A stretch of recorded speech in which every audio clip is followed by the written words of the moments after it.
Hello. I want to show you guys my new dash camera I installed the other day. Start off with showing you where I put the rear.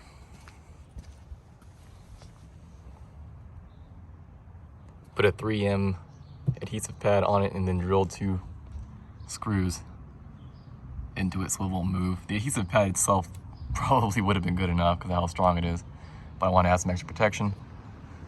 I actually ended up cutting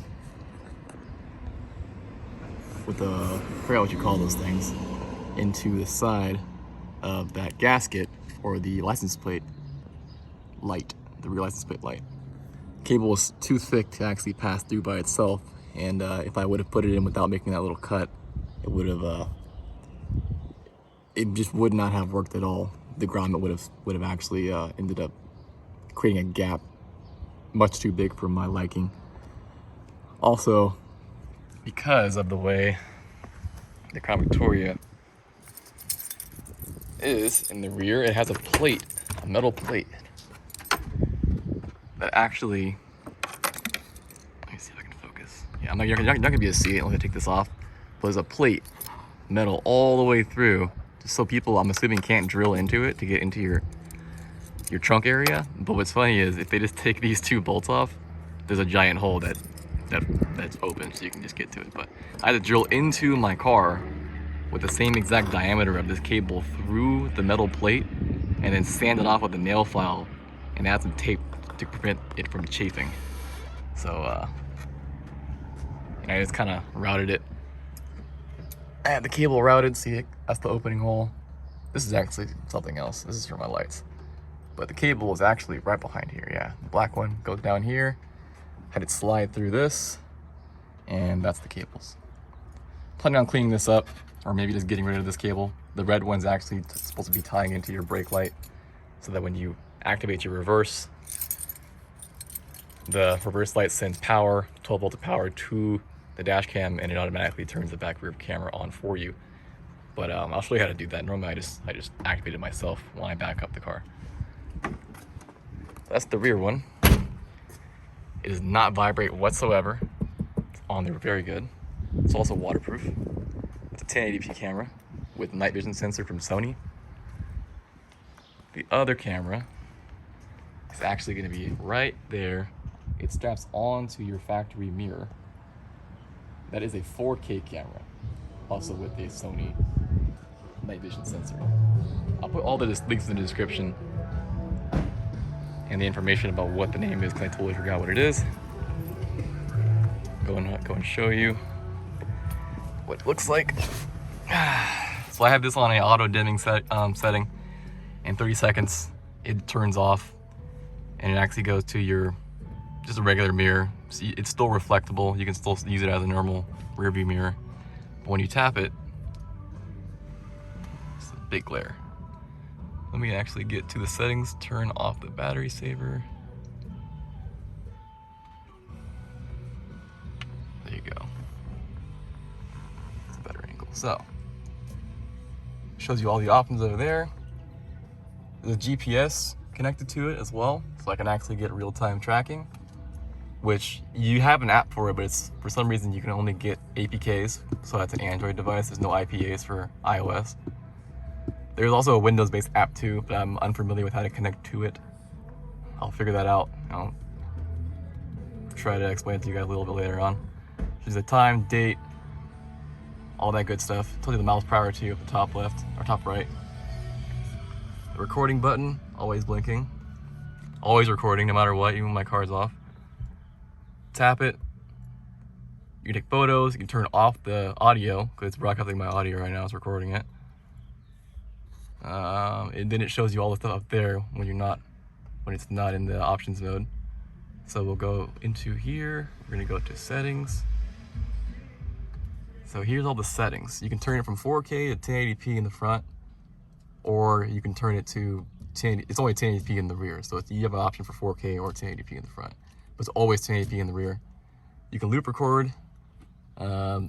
That's standard. You can't actually have continuous recording, but you can always use a program to compile all of your videos together and make one big video. It's not hard to do. So I have mine set on 5 minutes. Every 5 minutes, it makes a new video clip. You have a record audio, you turn it on and off, a G sensor, so it automatically locks the video file from being overwritten when it senses G. And you can actually, I think you can set it to how sensitive the G sensor will actually be when it gets rocked. I have mine set to low for parking reasons, because the parking guard will actually activate when you get hit or when a car gets too close to you when the camera sees it, I'm assuming. I haven't really tested it yet. You can put your license plate on the side of the screen right here when I go off the options. I don't know why there would be, why it would have that there listed, but you can always, I guess you remember your plate number if someone asks you, it's right there on the bottom left.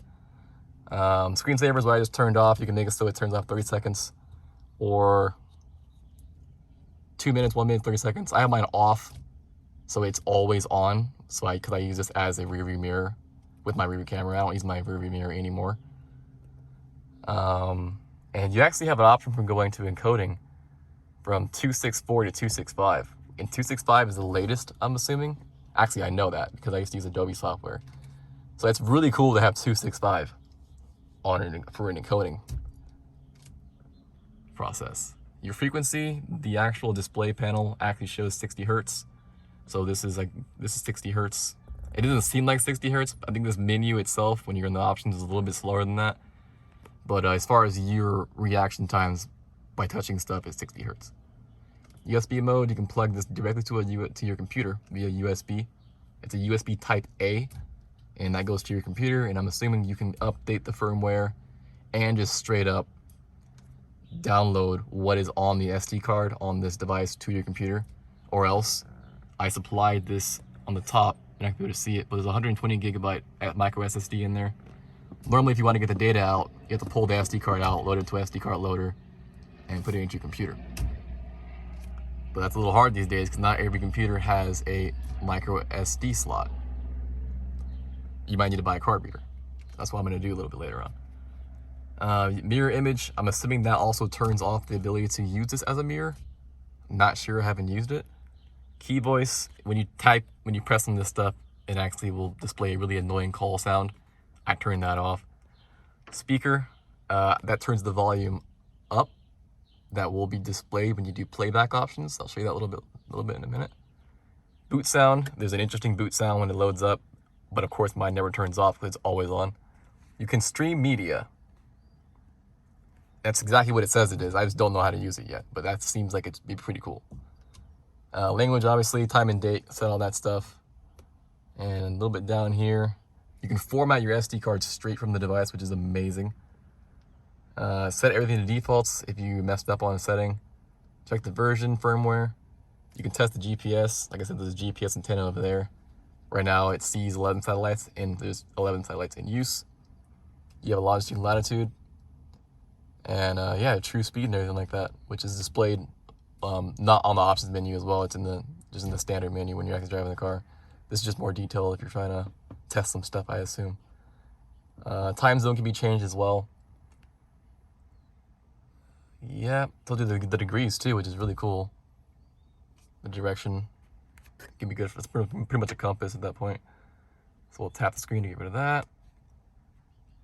Yeah, time zone, you can change any time zone you want to. There's a bunch of them. Oh, I have to select it to get out of it. Speed calibration.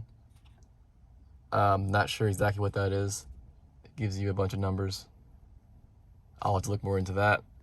But I do know that you can change your speed setting to 99 miles per hour is the maximum. I'm assuming when you go over that speed, it will actually warn you to slow down. And I don't think you can turn it off. Yeah, you cannot turn it off. So try not to go above 100 miles an hour. Well, I'll let you know how it sounds when I do. It's not very often when I do, but sometimes this car and its weight, you don't really realize how fast you're going with the speed.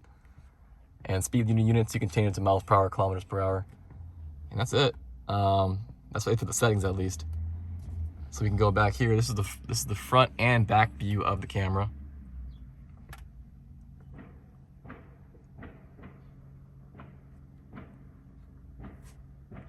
You can swipe to the left to go full view of the front. Swipe to the right, full view of the back. Swipe again, double view. If you want to swipe to the right, you can do full playback options. You can actually view all of your videos from here. If you swipe to the left side of the screen up and down, you can you can actually angle your wide angle view lens up and down without having to move the actual lens itself, which is on the left side right here behind this. So you have a lot of adjustments that you can do as far as the angle of where you want it to be at, and that works on both the back and the rear. See, I can look all the way up, look all the way down for backing up, make sure no one's behind me. And again, this is full night vision as well. It works incredible. I'll show you a night video one day. And so if you go to the right of the screen and do the same thing, you can actually change your brightness level. You can turn it all the way down at night if you're trying to use this as a rear view mirror, or in the daytime, turn it all the way up so you can see better clarity. And again, it's the 4K camera. It looks beautiful.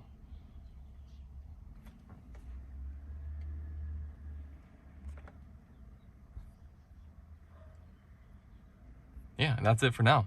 I'll let you know the name and the link to it in the description. Thanks for watching.